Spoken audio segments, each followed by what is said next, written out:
I stood frozen in the corner of the banquet hall, the shimmering crystal chandelier overhead seeming to mock my sense of isolation.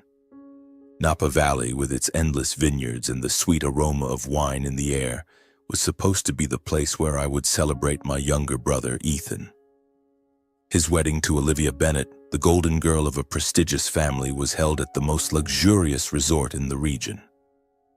But now, this opulent banquet hall was no longer a place for congratulations. It had become a battlefield, and I, Michael, was merely a witness to the unraveling of our family. The lilting strains of the violin abruptly ceased.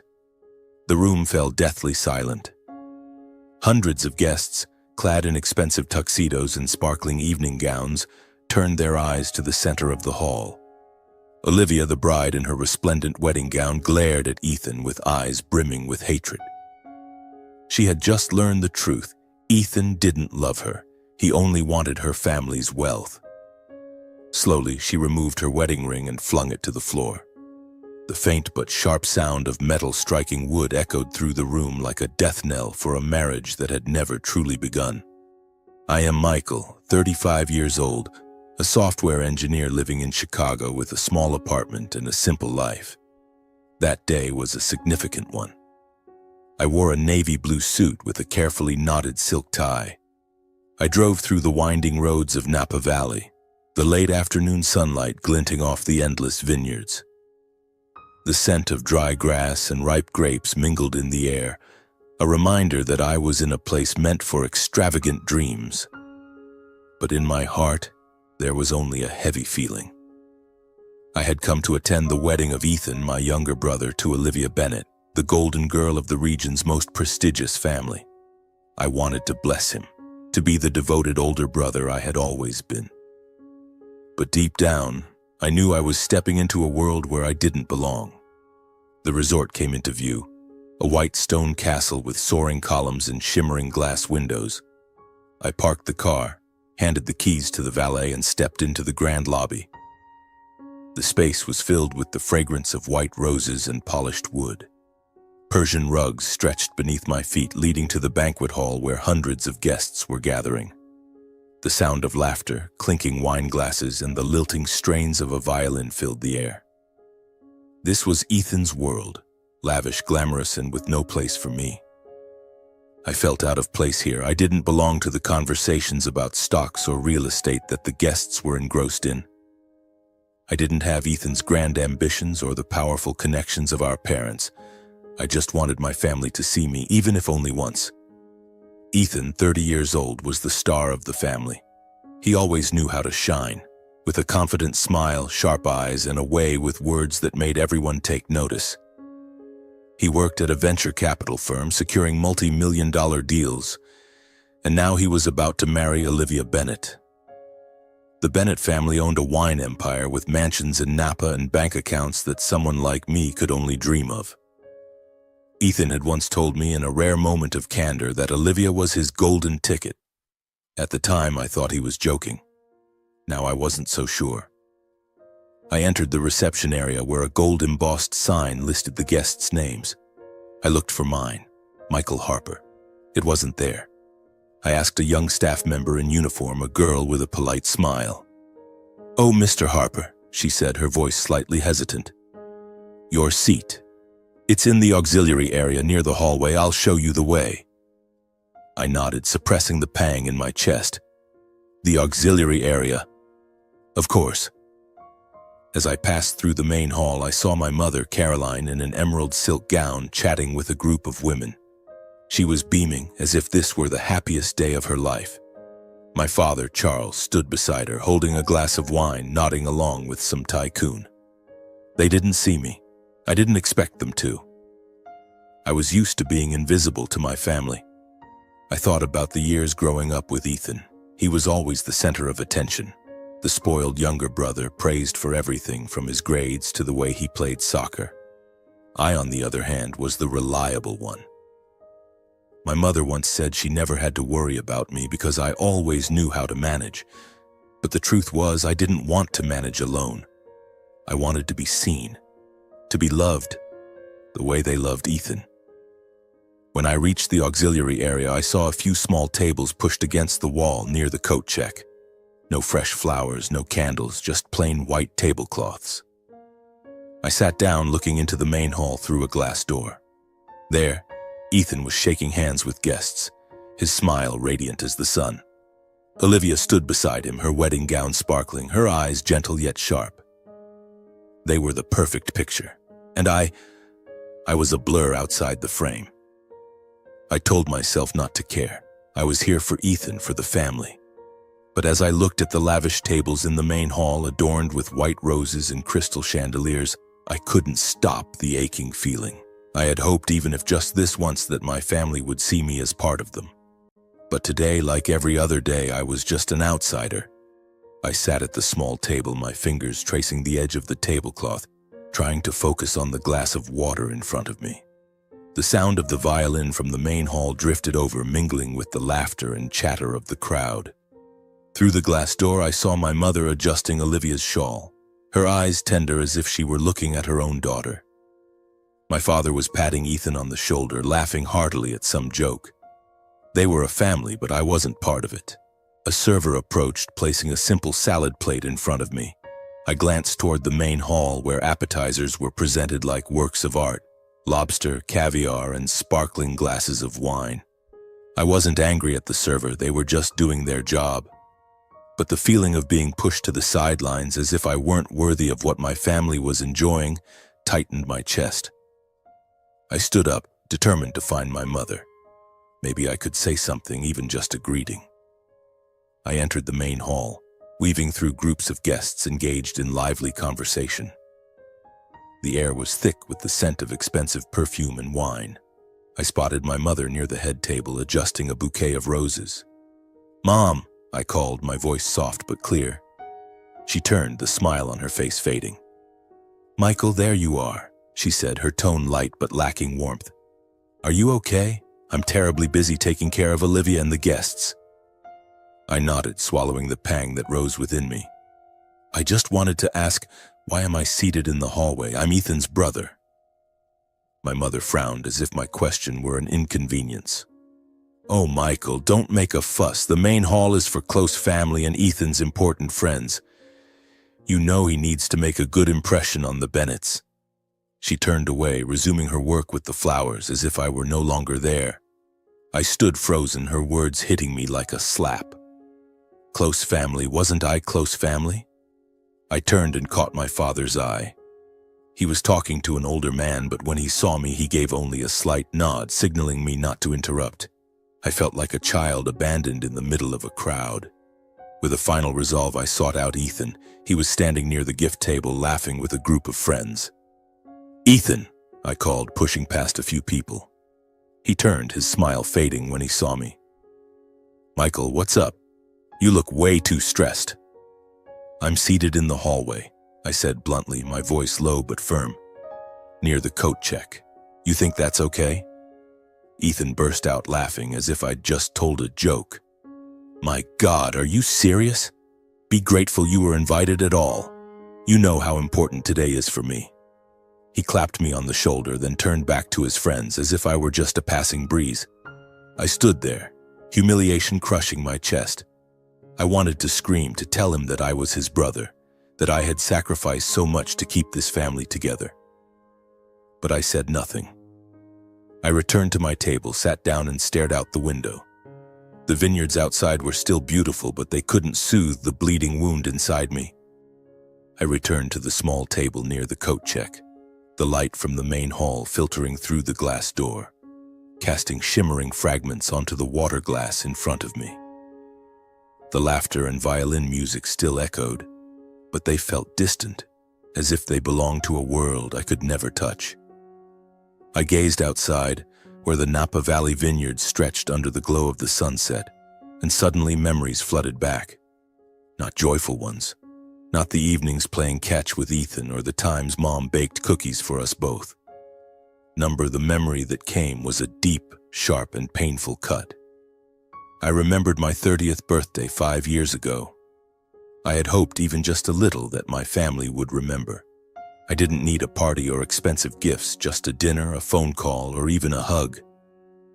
But that day, our house was aglow with lights and laughter, not for me. Ethan had just been promoted at his venture capital firm, and our parents decided to throw a grand party to celebrate him. They invited his friends, colleagues, and even neighbors I'd never spoken to. The dining table overflowed with fresh flowers, roasted beef, and expensive wine, all for Ethan. I sat in the corner of the living room holding a glass of water, watching everyone raise their glasses to toast my younger brother. Mom rushed by, carrying a tray of pastries, her smile radiant. "Michael, can you help me bring this out?" she said, not once meeting my eyes. I nodded, did as she asked, like a spare part in the house I grew up in. When the party was nearly over, I mustered the courage to ask her, my voice small as if afraid to intrude. "Mom, it's my birthday today. Did everyone forget?" She paused, still holding a dishcloth, her eyes flickering with brief confusion. "Oh, Michael, I'm so sorry. We were so busy, it slipped my mind." She smiled as if it were a minor oversight. "Happy birthday, sweetheart. I'll make it up to you later." But there was no later. 2 days later, I received a text from her, brief and cold. "Happy birthday, was too busy and forgot." No explanation, no phone call. I texted back, trying to keep my tone light. "Mom, I'm a bit sad that no one remembered." She replied immediately, but each word felt like a knife. "Michael, don't be so sensitive. Ethan needs support. He's under a lot of pressure in his career. You're always stable. I don't worry about you." Stable. That word pierced my heart, leaving a wound that never healed. I was stable, so I didn't need to be loved. I was stable, so I didn't deserve to be remembered. That memory wasn't the first. When I graduated college, my parents arrived late because Ethan had a basketball game. When I got a promotion at my software company, they nodded briefly, then turned to brag about Ethan's latest $1 million deal. I was always in the background, the stable one who didn't need attention. But I wasn't stable. I was lonely, in my own family. I looked back at the banquet hall where Ethan was laughing with the guests. He was still the center of it all, as he had been for years. I wondered if he ever realized how much I had sacrificed. The times I stepped back, the times I stayed silent so he could shine. But today, sitting at this table, surrounded by the cold distance of my family, I knew the answer. He never noticed. And perhaps he never cared. I stood up, taking a deep breath. I didn't want to be here anymore. I didn't want to keep being Ethan's shadow or the family's afterthought. I would find him, say my final words, and leave. Napa Valley was beautiful, but it wasn't a place for me. I wove through the crowd in the banquet hall, dodging curious glances and polite smiles. The violin's lilting melody continued, but it couldn't drown out the pounding of my heart in my chest. I spotted Ethan near the gift table, laughing heartily with an older man, likely a business associate. His smile was radiant, confident, as if the entire world was in his grasp. I paused, took a deep breath, and approached. "Ethan," I called, my voice just loud enough for him to hear. He turned, his smile fading slightly when he saw me. "Michael, what's up now?" His tone was light, but I could hear the undercurrent of impatience. "I need to talk," I said, looking him straight in the eyes. "Privately." Ethan frowned but nodded, gesturing for me to follow. We left the main hall, stepping into a quiet corner near the hallway, where there were only a few velvet-upholstered chairs and a window overlooking the vineyards. The sunset bathed the space in golden light, but it did nothing to ease the heaviness inside me. "What's this about, man?"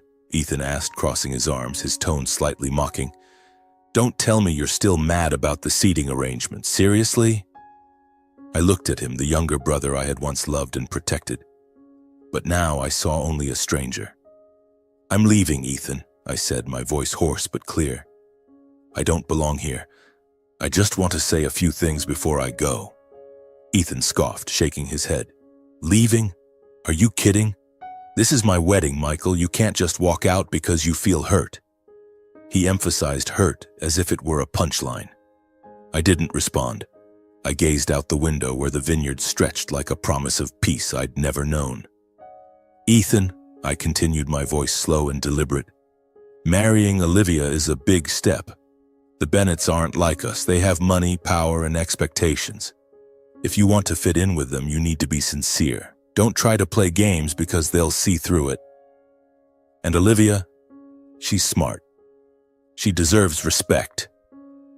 Ethan burst out laughing, the sound so loud it startled me. Sincere? Oh, Michael, you're so naive. I've got everything under control. Olivia loves me, her family trusts me. I know how to make them depend on me, especially Olivia. She'll think I'm the perfect husband, and when the time comes, the Bennett fortune will be mine. He smirked, his eyes glinting with smug satisfaction. Don't worry, big brother. I'm playing this game well. I was stunned, not by his plan, I'd suspected it for a while, but by the brazenness in his voice. He showed no remorse, no hesitation. Ethan, I said, my voice trembling with anger and pain, don't you see how wrong this is? Olivia loves you, she's not a pawn. Ethan shrugged. That's life, man. Smart people know how to win. You should learn that instead of sulking at some corner table. He clapped me on the shoulder, then turned to leave as if our conversation was nothing more than a minor annoyance.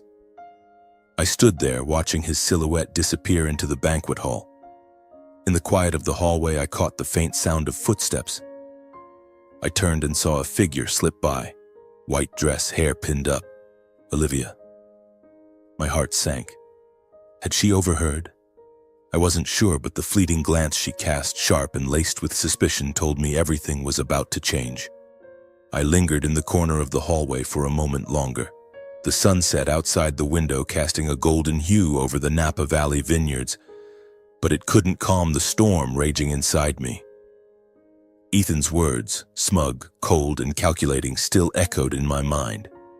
The Bennett fortune will be mine. I wanted to believe he was just boasting, that he wasn't truly that heartless. But his eyes, devoid of remorse, had shattered any hope. I no longer recognized my brother. The soft click of high heels approaching pulled me from my thoughts. I turned to see Olivia standing there, her white wedding gown shimmering under the hallway lights. Her hair was elegantly pinned up, with a few loose curls framing her face, but her eyes no longer held the tenderness they had when she stood beside Ethan. They were sharp, filled with suspicion, and it made my heart sink. She had overheard, not everything, but enough to bring her to me. Michael, she said, her voice low but trembling slightly as if she were struggling to hold herself together. I need you to tell me the truth. What did Ethan say to you? About me, about my family? She stepped closer. Her hands clenched, her gaze locked onto mine as if searching for the truth in every breath I took. I hesitated, not because I wanted to protect Ethan, he didn't deserve it, but because I was afraid. Afraid that speaking would destroy everything, that it would shatter my family, cold as they were to me, beyond repair. But when I looked into Olivia's eyes, I saw her pain. She wasn't just Ethan's bride, not just a Bennett heiress. She was a person standing on the edge of an abyss, and I couldn't let her fall. Olivia, I began, my voice hoarse, I don't want to hurt you, but you need to know. I took a deep breath, my gaze drifting to the vineyards for a flicker of courage. Ethan bragged that he'd make you emotionally dependent on him. He said he'd play the perfect husband to win your family's trust. And then, he wants the Bennett fortune. Olivia froze, her hands dropping to her sides. He said that? She asked, her voice barely a whisper. I nodded, guilt weighing heavily on me. I'm sorry, Olivia, I told him to be sincere, but he didn't listen. She turned away, staring out the window, her shoulders trembling slightly. I thought she might cry, but when she faced me again, her eyes were harder than ever. I need to be sure, she said, pulling her phone from a small beaded clutch attached to her gown. I can't just believe it right away. Not because of you, Michael, but because I loved him. The word loved came out like a wound, and I understood her pain more deeply than I expected. Olivia called the Bennett family lawyer, her voice calm but razor sharp. I stood there, catching fragments of the conversation. Yes, I need to know now. Ethan Harper. The prenuptial agreement. She fell silent, her eyes darkening as the lawyer responded. When she hung up, she looked at me, her voice icy. Ethan asked the lawyer about ways to break the prenup to gain access to family assets in case of a divorce. He did it behind my back. I said nothing. The truth was speaking for itself. But Olivia wasn't done. She called Ryan, Ethan's best friend, who was somewhere in the crowd at the reception. She put the call on speaker, her voice cutting like a blade. "Ryan, I know Ethan's plan," she said, wasting no words. "He's manipulating me to get the Bennett fortune. You knew about this, didn't you?" Ryan stammered, trying to deflect, but Olivia didn't let him off. "Don't lie. If you don't tell the truth, my family will make you pay dearly. Choose." Under pressure, Ryan's voice broke. "All right. Ethan bragged that marrying you was his big bet. He said he'd change his life with the Bennett wealth. I didn't think he was serious." Olivia ended the call, her hands trembling, but her eyes now burned with fury. "Michael," she said, her voice now resolute. "Thank you. You didn't have to speak, but you did. I won't let Ethan destroy my family." She turned, her wedding gown gliding softly across the floor, but her steps were firm like those of a warrior. I stood there, feeling both relieved and burdened. I had done the right thing, but why did my heart still ache? I returned to the banquet hall, but didn't enter. I stood at the entrance, watching Ethan laugh and chat with guests, oblivious to the storm approaching. Olivia had disappeared into a small meeting room at the end of the hallway, and I knew she was preparing for the inevitable. I wanted to leave, to walk away from it all, but a part of me was still tethered to this family, even though they had never truly seen me as one of them. An hour later, I was summoned to a small meeting room in the resort. The heavy wooden door closed behind me, sealing off the opulent sounds of the banquet hall outside. Inside, the dim golden light cast a soft glow on a long wooden table. Olivia sat at the head, her wedding gown still shimmering, but her eyes now burned with righteous anger. Ethan stood in the corner, arms crossed tightly, his face flushed. My mother, Caroline, sat beside my father, Charles, both looking as though they'd been dragged into a nightmare. I stood near the door, not sitting, feeling like an outsider in my own story. "Michael," Olivia said, her voice calm but razor-sharp. "Tell us what you heard Ethan say." She looked at me, not with suspicion, but with a trust I had never received from my own family. I took a deep breath, my gaze flickering to Ethan. He shook his head as if to stop me, but I didn't falter. "Ethan said he would make Olivia dependent on him to manipulate her and her family," I said, my voice hoarse but clear. "He bragged about playing the perfect husband to win their trust, then taking the Bennett fortune." Each word landed like a hammer, and I saw my mother cover her face, my father bowing his head. Ethan lunged forward, pointing at me. "You're lying. You're jealous of me, Michael. You've always been jealous." His voice cracked, not with pain, but with fury. Olivia raised a hand, silencing him. "Enough, Ethan," she said, pulling a short recording from her clutch. The call with Ryan. Ryan's voice echoed, repeating Ethan's boast about his big bet. Then she placed a document on the table, an email from the lawyer confirming Ethan's inquiries about breaking the prenuptial agreement. My mother sobbed, but not for Olivia or me. "Ethan, how could you do this?" she asked, her voice trembling. My father gripped her hand, but his eyes remained on Ethan, searching for an explanation that could salvage the moment. Ethan slumped into a chair, hands clutching his head. I just wanted us to have a better life," he mumbled. But no one believed him. Olivia stood, her gaze sweeping the room. "The wedding is canceled. Ethan, you leave now." She turned to me, her voice softer. "Michael, thank you." I nodded, saying nothing. My mother turned to me, her eyes red and swollen. "Michael, how could you do this to your brother?"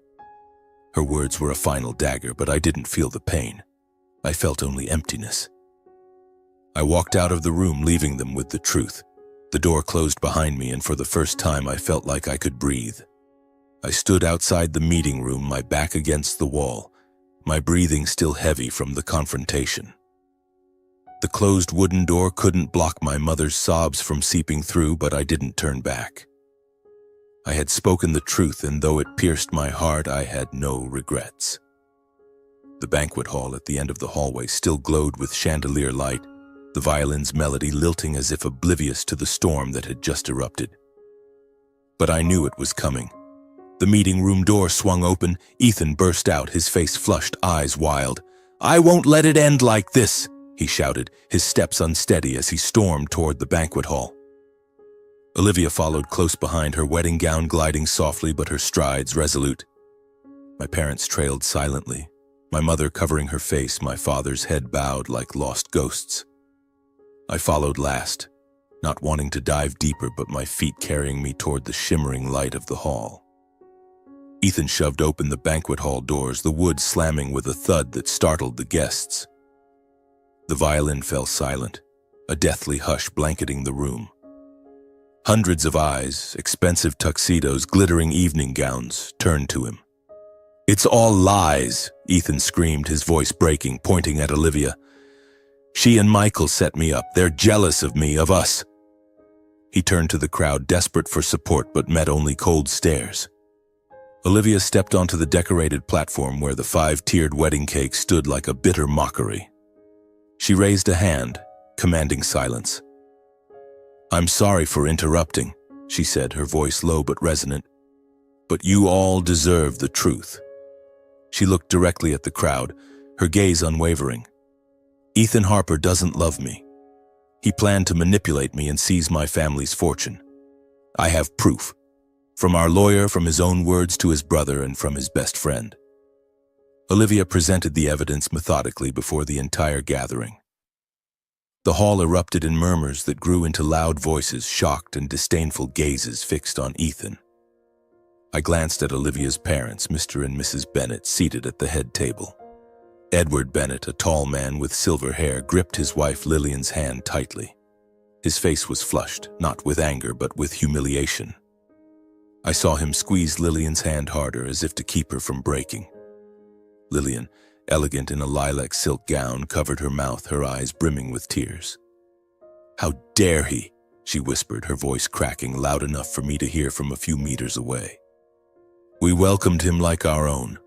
Edward bowed his head, his eyes reflecting deep disappointment, not just in Ethan but in himself for trusting him. The guests, members of the elite who knew the Bennetts, began to turn away. An older man, likely a business associate, shook his head and stood to leave. Others followed, the sound of shoes on the wooden floor like the drumbeat of Ethan's unraveling. He stood in the center of the hall, hands clutching his head, muttering, "No, no, no." But no one listened.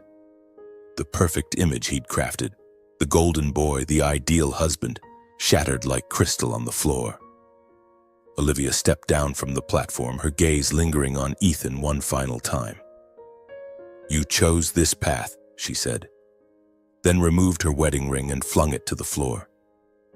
The faint, sharp sound of metal striking wood rang out, like a death knell for a marriage that never began. She turned to her parents, her eyes softening. "I'm sorry, Mom. Dad," she said, her voice catching. Lillian stood, embracing her tightly, while Edward only nodded, his gaze still fixed on Ethan with contempt. My mother sobbed, but not for Olivia or the Bennetts. She rushed to Ethan, wrapping her arms around him, whispering, "My boy, I'll fix this."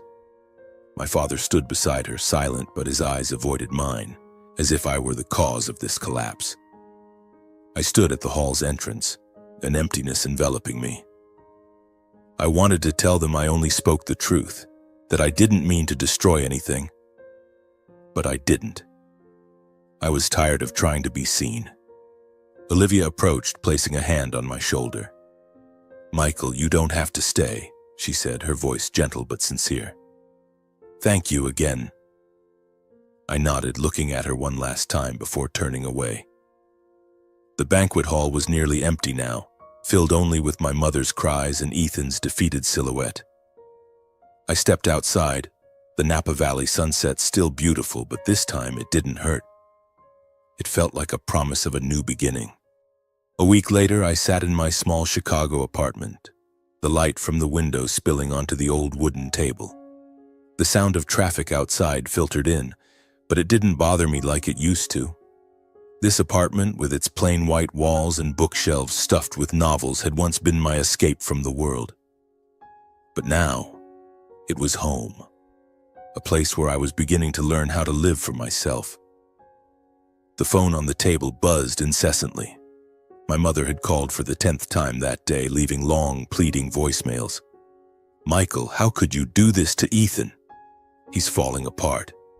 We're family. You can't turn your back on us." I listened to one message, then deleted them all. My father texted too, his words brief but cutting. "You've disappointed me." I stared at the screen, my finger hovering over the block button, but I only turned the phone off. I was tired of their accusations, tired of apologizing for telling the truth. I stood and opened an old wooden box tucked under the bed.